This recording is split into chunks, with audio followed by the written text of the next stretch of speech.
After months of planning and hard work, the Ballantine round-the-world Gaelic football tour for the People-to-People Sports Committee was about to be launched. The dream of every Irish athlete and fan was now reality. John Farrell, president of Ballantine, presents the Irish airline tickets to John O'Donnell, director of the tour.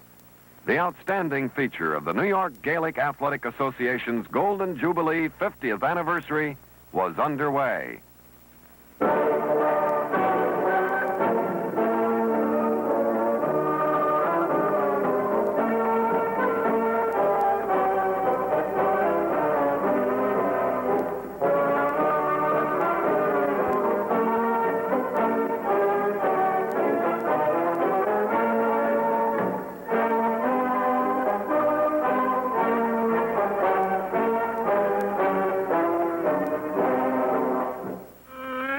Starting from John F. Kennedy Airport in New York, warm-up stops on the tour were made in San Francisco and Hollywood.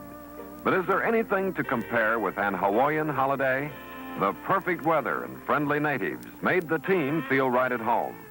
This was a once-in-a-lifetime invitation, a passport to adventure, excitement, fun, and history.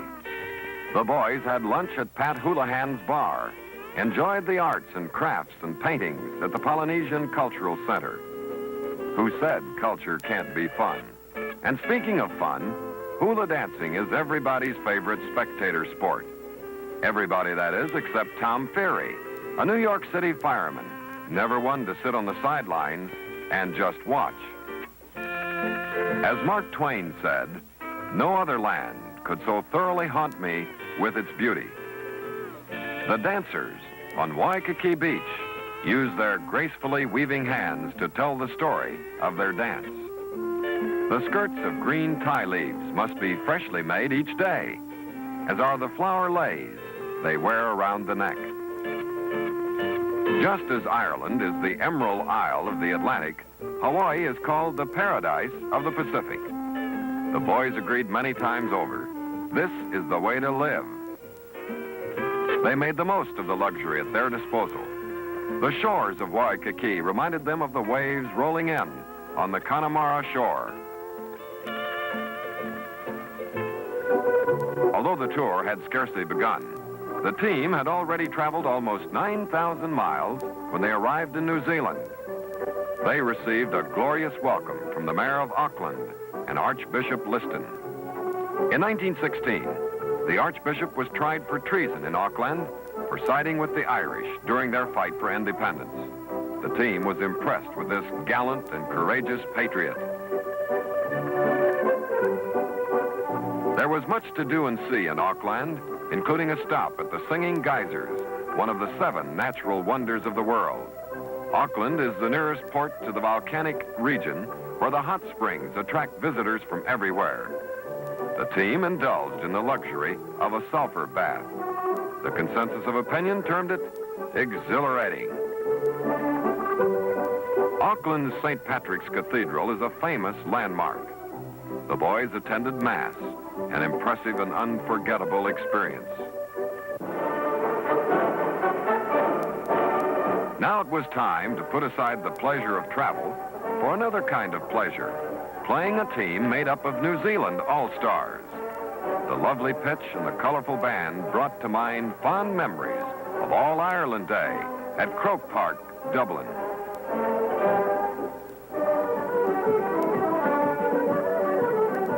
The New York backs in the dark blue jerseys fought off the scoring threats of the New Zealanders.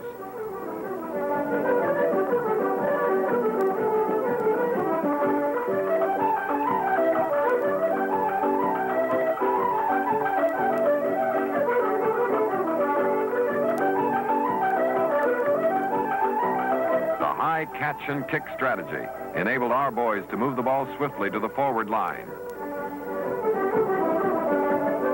The New York scorers took advantage of every opening to run up the high number of points.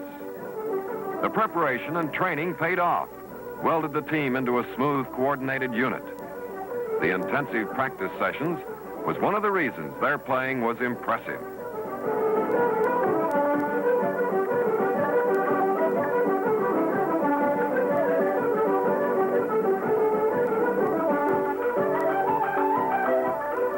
Australian spectators were thrilled at the high caliber of the New Yorkers' performance.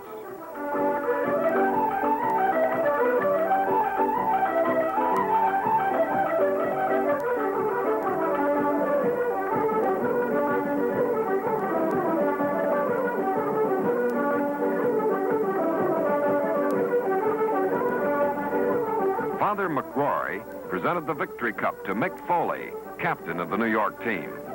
Mick had a few kind words to say on behalf of the sportsmanship and sense of fair play of the New Zealand team. He also expressed his gratitude for the warm and generous hospitality of the New Zealanders.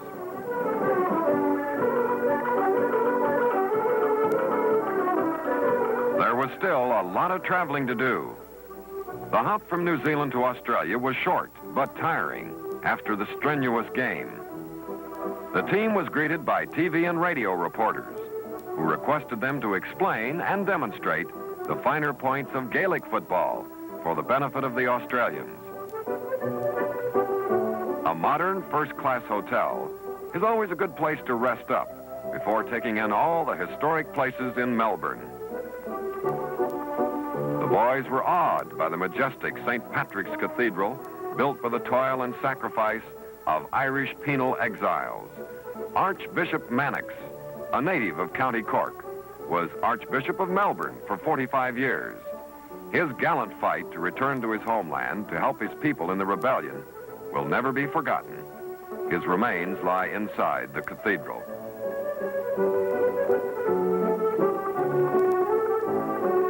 Also prominent in the heritage of Melbourne is Daniel O'Connell, the famous Irish liberator from Kerry, whom Archbishop Mannix admired greatly.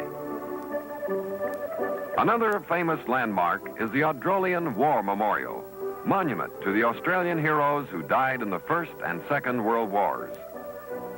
During World War II, 2 out of 3 male Aussies between the ages of 18 and 45 served in the armed forces. An Australian unit formed the famous Desert Rats, who broke the back of the Rommel offensive at Tobruk.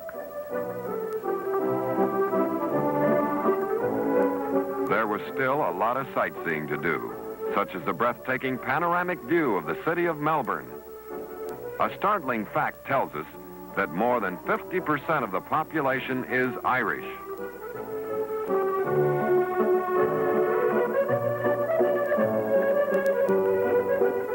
The famous Melbourne Conservatory, adjoining St. Patrick's Cathedral, was the next point of interest. Melbourne is proud of its conservatory, and judging from the reactions of the visitors, it has every right to be.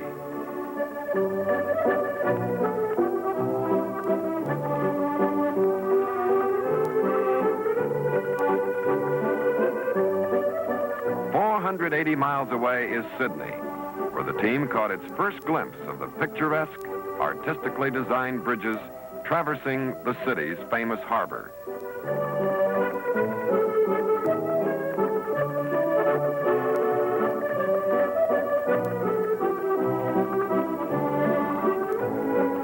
Waverley Cemetery, burial ground for many Irish exiles, was also the last resting place of the great Irish patriot Michael O'Dwyer. Transported from Ireland on a convict ship, he escaped from Van Diemen Land, a penal colony, a rat-infested chamber of horrors, where human life was more expendable than a slice of bread. O'Dwyer was one of the few lucky ones who remained alive to tell his story. The Irish population in Australia erected a monument to all Irish patriots and maintains it with loving care.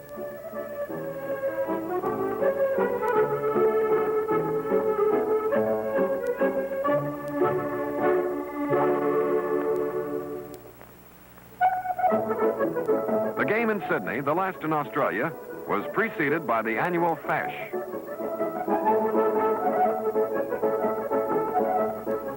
The Irish National Band entertained in an impressive pre-game ceremony. The music and rhythm was beat out with typical Irish gusto. If it did nothing for the all-star Sydney team, it inspired our boys to a superlative performance on the field.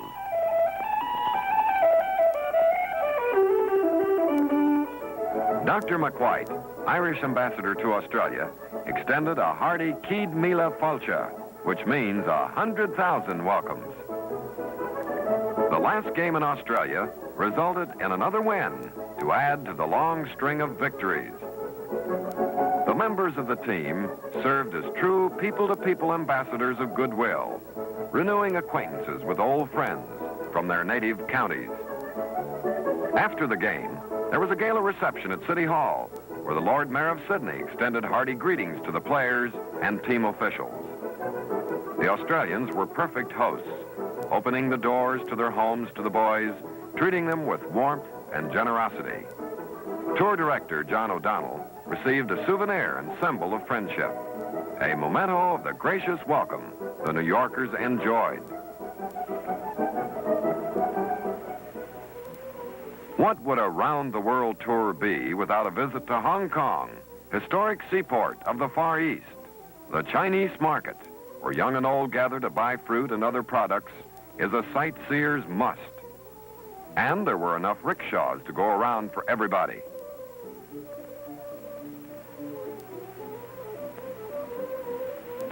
The harbor lies between Hong Kong and the mainland and is one of the most perfect natural harbors in the world.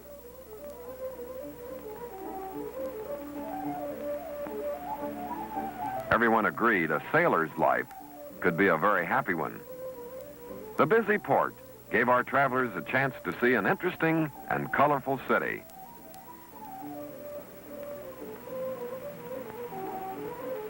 The De La Salle brothers, at their St. Joseph College, were hosts to a delicious meal and refreshments as the visit to Hong Kong came to an end. The superior of the college, Brother Brendan, is a native of County Kerry. The courageous Irish brothers gave up the comfort of their native country to spread the faith in this ancient land. The boys added to their photo album with new enthusiasm.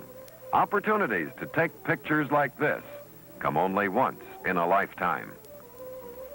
Before the boys had a chance to shake off the wonders and excitement of Hong Kong, they were whisked off to India, an exotic part of the world, immortalized in the poetry of Rudyard Kipling.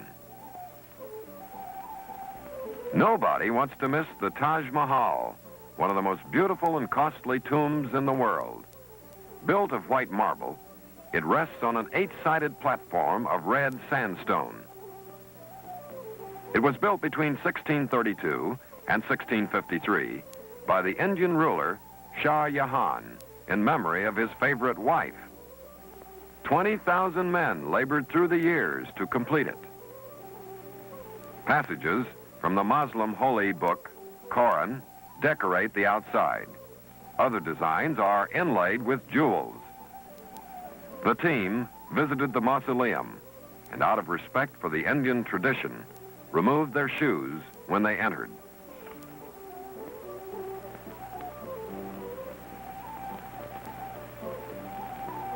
Right across the river from the Taj Mahal is the castle that the son of King Taj built.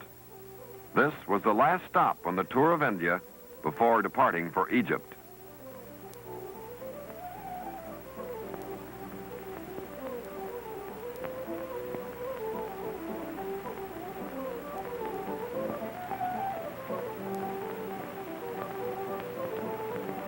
There was just enough time for shopping and bargaining, figuring out the correct rate of exchange, Indian style, time for purchasing gifts, little treasures to bring home as a happy remembrance. Also, souvenirs were a way of proving it really happened, that the world tour was really a fact, not the wild imagination of a fiction writer.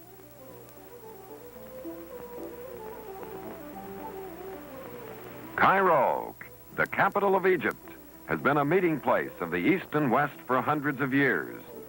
One of the most colorful cities in the world, it's a good place to brush up on languages.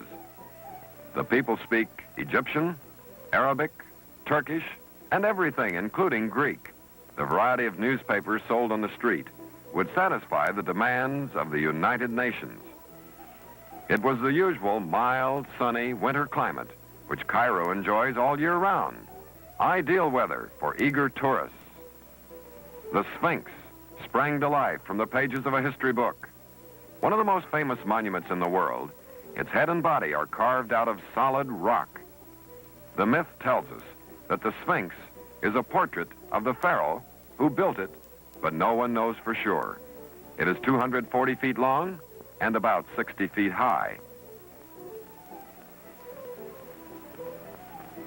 Desert sands have worn away the stone so that now the face is badly scarred. Jets are not the only means of travel. There's a lot to be said for a camel ride, an experience not to miss if you like adventure and are not bothered by a little danger. The boys took to the camels as if they invented them, a parting gesture to an ancient civilization.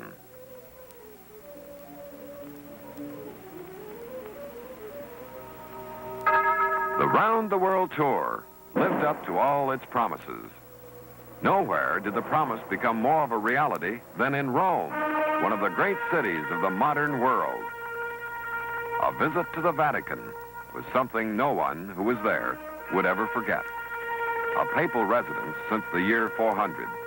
It covers about 13.5 acres, including the open court, which is 6 acres. Here are the famous fountains in St. Peter's Square, a landmark often identified with the beauty of Rome. Some of the team members visited with Bishop Quininian, a native of Tipperary.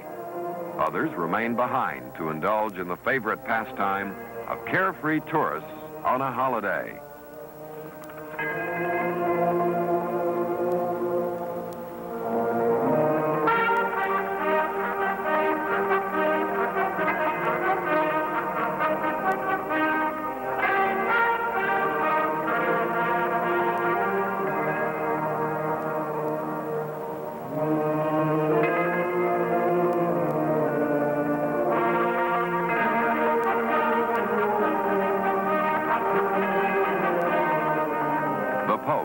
Gave his blessings to the crowd.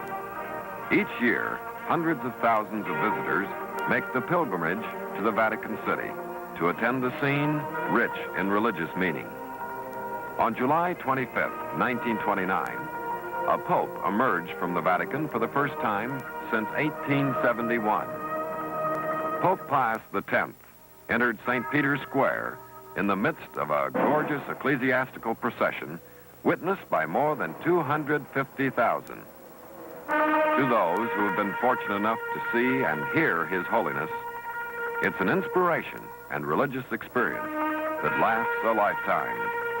The Swiss Guard contributed their share in making the occasion a memorable one. They were a marvel of dazzling colors and style.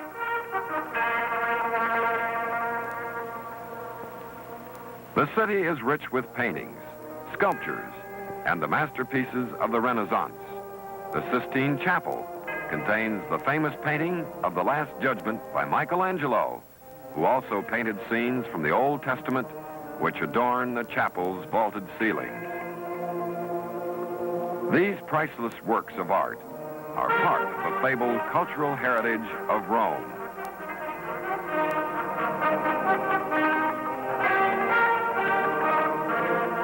No one wanted to miss the close-up view of the Colosseum, where famous gladiators fought, and where early Christians were martyred for their faith.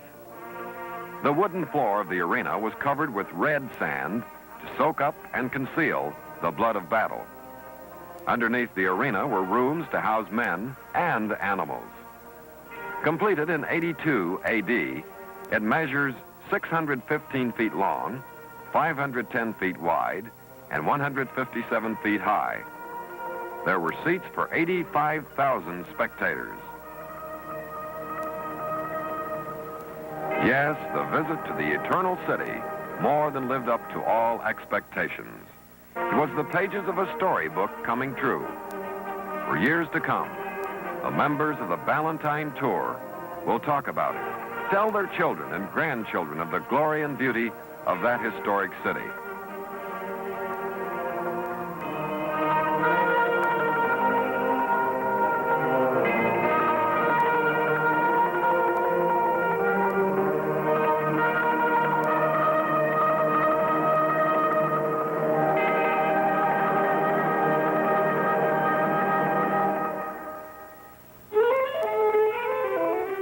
The New York footballers were now coming into the home stretch. Had enough time to limber up before they settled down to the business at hand.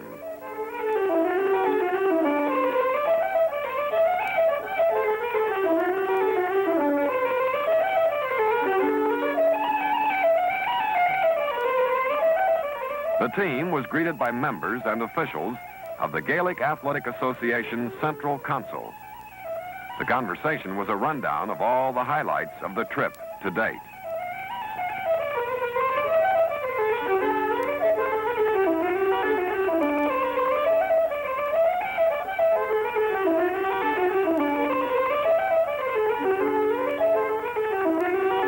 Dublin, Ireland's capital, is a city steeped in history, tragic and glorious, with haunting memories of great patriots, statesmen, scientists, and scholars.